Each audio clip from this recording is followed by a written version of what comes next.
Welcome to Unit 3. This week we are going to be discussing obtaining skills and competencies for effective policy advocacy. Don't forget to check under Unit 3 Tasks to Complete so that you don't forget to complete any of the necessary tasks. Jansen provides a nice diagram of a systems approach to policy making. I like how the figure illustrates the intersection between constraints and opportunities and highlights the role of feedback. You can find this diagram on page 80 of your textbook. Stakeholders are important individuals to consider during any policy advocacy. They are individuals who have a vested interest in the outcome, anyone who could benefit or lose from the decision in some way. Your text identifies lists of prospective stakeholders.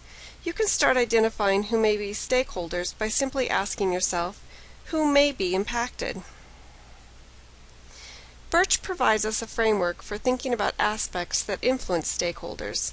The acronym VIBES is easy to remember and clues us in on what we need to be thinking about. V for values. Values refer to socially shared ideas about what is right. In essence, people think they should behave in certain ways, norms, because they think certain things are right, values. Thus, values are the ideas that support and justify norms. I for interests. Advantage or detriment. Is the individual or group going to gain from the policy change, or will they be negatively impacted? Beliefs. The preconceived ideas about the world and how it works. Beliefs can be manifested in a person's stereotypical view of the world, and they are very hard to change. E for ethics. Similar to values in that they involve moral judgment. It is important to understand other professions' ethical frameworks that they adhere to in order to best work with them, with the acknowledgement that just like social work, there are gray areas, and professions' ethics may conflict with one another. S for slants. Birch identifies slants as a particular tendency or inclination, especially one which prevents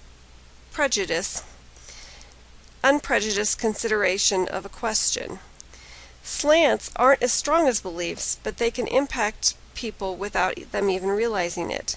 You often need to understand someone's beliefs in order to understand their slants. Some cautions. One cannot assume that others hold similar vibes or values, interests, beliefs, ethics, and slants, or that minor disagreements concerning values or ideology cannot be worked out in a manner that will allow for collaboration. Understanding the vibes of stakeholders can help form alliances, identify opponents, and plan effective strategies. So how do you do this? Just ask. Ask a friend or a staff member of the stakeholder. Review past positions of the stakeholder, or conduct focus groups, surveys, and community meetings. Those community building skills will come in handy. It's risky, but make your best guess. Additional players in the game of policy include policy initiators, and those are persons or groups that initiate a change in existing policy. Bystanders. These are individuals who take no part in policy deliberation. Policy responders seek to modify or change the policy proposals of the initiators. And opposers. These individuals decide to block or modify the proposal.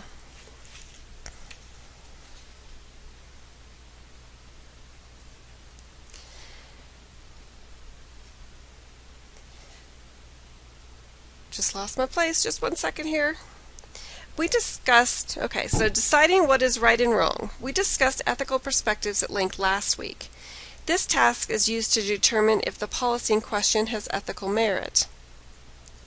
If it doesn't, then a policy advocacy intervention would then occur. Navigating policy and advocacy. Where to focus. The discussion should include where is the best target.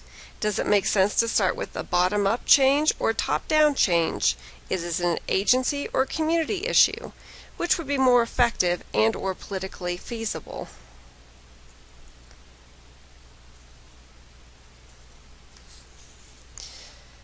What is the atmosphere?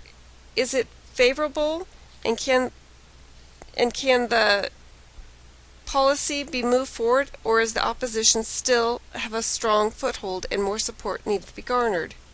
Research on agenda setting demonstrates that while the media may not tell people what to think or how to think, it does tell them what to think about. The key task here is to provide enough information so that others believe that the proposal has merit. Those micro skills are helpful in the enactment of this task. Here is a nice diagram that shows us that the political action gains the attention of the news media, and then the news media frames that and gives it a different slant, perhaps. They coverage the policy issue, which then sets the agenda for the general public.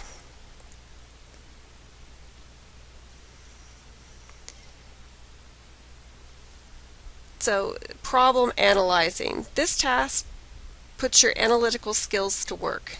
Pulling together information about the causes, nature, and prevalence of the issue, as well as looking at the prevalence and geographical location of the issue. Qualitative stories that illustrate this information can be helpful in sharing with stakeholders. Proposal writing. What solution are you proposing? Pulling the information together in a clear, understandable format. Policy-Enacting. This is when it all comes together. Did all the previous steps lead to enough support to have the policy approved or enacted? Task 7, Policy Implementation. The policy was approved or enacted. Now it needs to be put into action. While this is a time for celebration, it can also be a time of considerable conflict. Political alliances and coalitions continue to be important.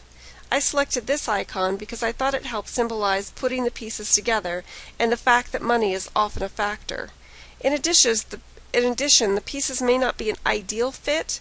In the icon, one of the pieces is yellow and the other purple. Policy assessing. Your work is not done yet. All good practitioners must engage in assessment. What measures will be gathered to determine if the policy is being enacted as intended, and is it effective? It is important to note that while these tasks are laid out as 1 through 8, they rarely are completed sequentially, and that they are not easily distinguishable from one another. The figure on page 80 of your text illustrates the movement back and forth between tasks, with Policy Task 8, Assessing Policy, connecting back to proposal writing and agenda setting. And this diagram that I'm talking about was the diagram on the second slide that I highlighted. 4 skills needed by policy practitioners. They need analytical skills, political skills, interactional skills, and value clarifying skills. A description of these skills can be found on page 86 of your text. I chose to highlight these areas of the material from the book because you will be asked to complete assignment related to policy tasks and skills. The additional content in your chapter is no less important. Now, time for a reflective moment. In our threaded discussion last week, there was quite a bit of discussion about how power played into policy advocacy. While some highlighted the more negative impacts of it, while a few highlighted some of the positive aspects of it. So your text discusses the use of power and social workers' common dislike of using power. So my question for you is, how does one become comfortable in using power? How can social workers come to see it as a tool that, when used effectively, can be quite effective? And then, what is appropriate use of power? When you're done here, you can move to your other tasks.